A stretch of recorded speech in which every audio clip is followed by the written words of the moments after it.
Saudara, fenomena dukun pengganda uang kembali muncul di Indonesia. Kemunculan dukun pengganda uang diduga karena secara sosiologis tak sedikit masyarakat yang mudah tergiur dengan kemewahan. Sehingga mereka ingin cepat memiliki kemewahan dengan cara yang instan.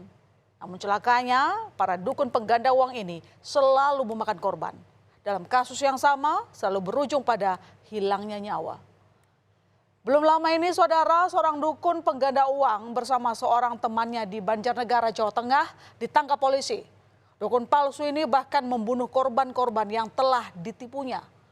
Berdasarkan pengakuan keluarga salah seorang korban, dukun gadungan ini menjanjikan akan menggandakan uang 70 juta rupiah yang disetor menjadi 5 miliar rupiah.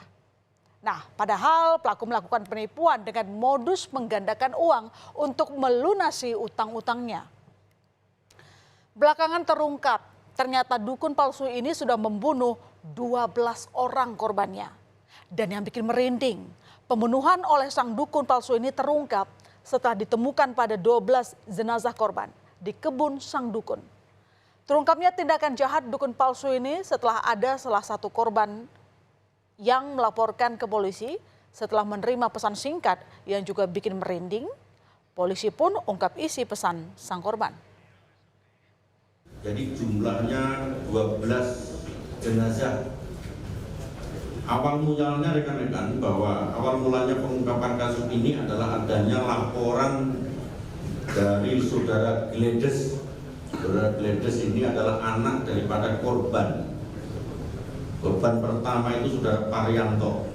Jadi di handphonenya saudara Parianto ini ditemukan WA sebelum dibunuh yang bunyinya, "Ini di rumahnya Pak Slamet Tohari. Kalau ada apa-apa hari Minggu ayah tidak kembali, tolong cari saya dengan aparat di rumahnya Pak Slamet Tohari." Kebun sang dukun tempat mengubur semua jenazah korbannya ini berada di lereng bukit, saudara.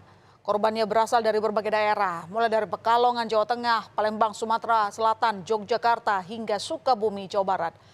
Lahan tempat mengubur para korban belakangan diketahui memang milik keluarga pelaku. Sepengetahuan warga sekitar pun, kebun di lereng bukit itu biasanya dipakai untuk menanam sayur.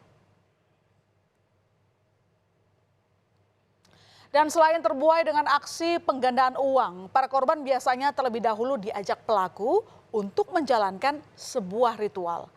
Dalam ritual itu, para korban diminta meminum air yang ternyata sudah dicampur racun potas.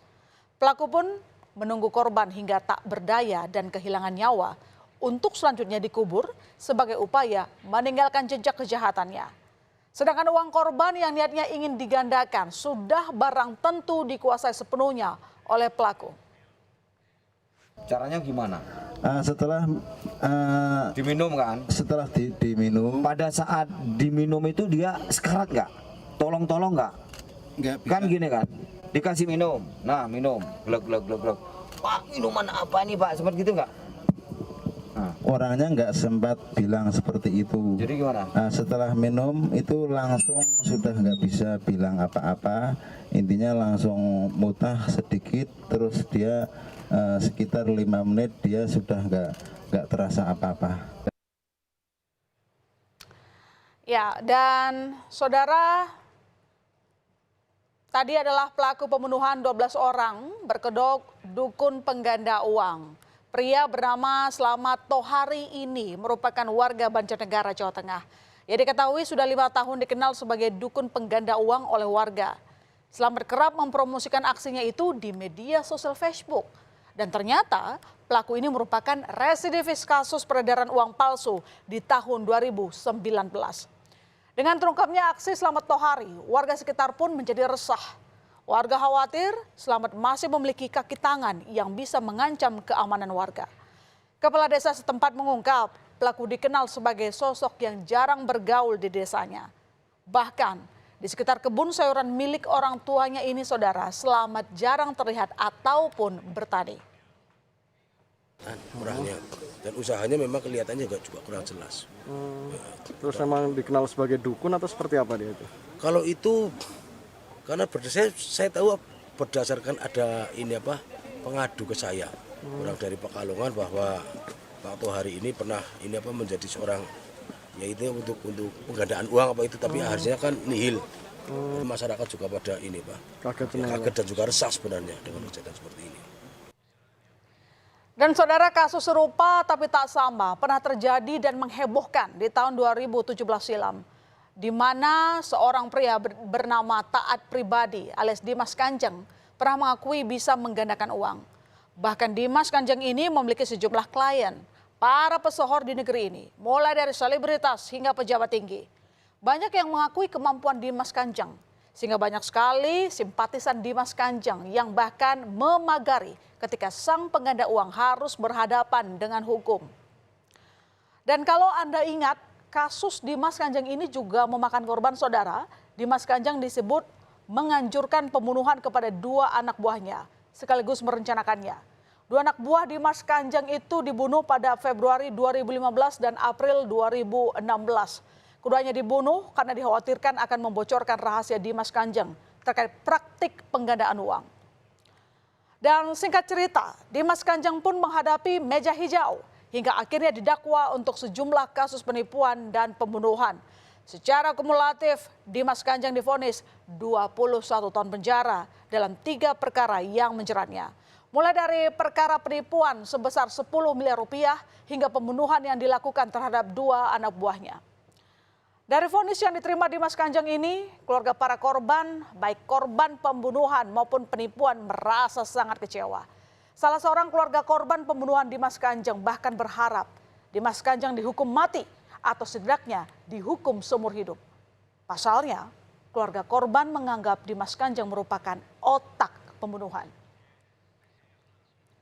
Kasus menghebohkan lainnya saudara, yakni yang dilakukan Wawon CS di awal tahun ini. Kasus pembunuhan berantai yang dilakukan Wawon CS menyita perhatian karena dianggap sebagai pembunuhan berantai dan rumit. Pasalnya, awalnya polisi menyimpulkan kasus yang tadinya sekadar dugaan keracunan biasa. Tak disangka, peristiwa keracunan kopi ini pun berujung pada pengungkapan fakta adanya korban tewas yang dibunuh oleh 3 pelaku. 3 serangkai yang memiliki peran masing-masing untuk menghilangkan nyawa 9 korban dan kebanyakan merupakan tenaga kerja wanita. Dan pasca penangkapan 2 pelaku pembunuhan berantai di Bekasi, Cianjur, dan Garut, polisi membongkar lubang kubur yang dibuat para pelaku di rumah pelaku di Cianjur, Jawa Barat, saudara. 2 pelaku Duloh dan Wawon dihadirkan untuk memastikan titik mana saja di perkarangan rumah pelaku yang dijadikan kuburan korban pembunuhan berantai. 2 motif yang ditemukan polisi dalam kasus ini, ketika pelaku sebelumnya hendak menipu para TKW dengan menawarkan iming-iming kekayaan dengan mengaku bisa menggandakan uang. Fenomena dukun pengganda uang belakangan selaras dengan kekerasan yang berujung pembunuhan. Modusnya banyak ditiru, lantaran mereka ingin menutupi jejak kejahatan dengan membunuh orang-orang yang mengetahui perbuatan mereka. Jika modus ini kerap ditiru, sudah tugas kita semua terus waspada agar tidak mudah tertipu. Dan pada prinsipnya, tidak ada kesuksesan yang bisa diraih dengan cara-cara yang instan.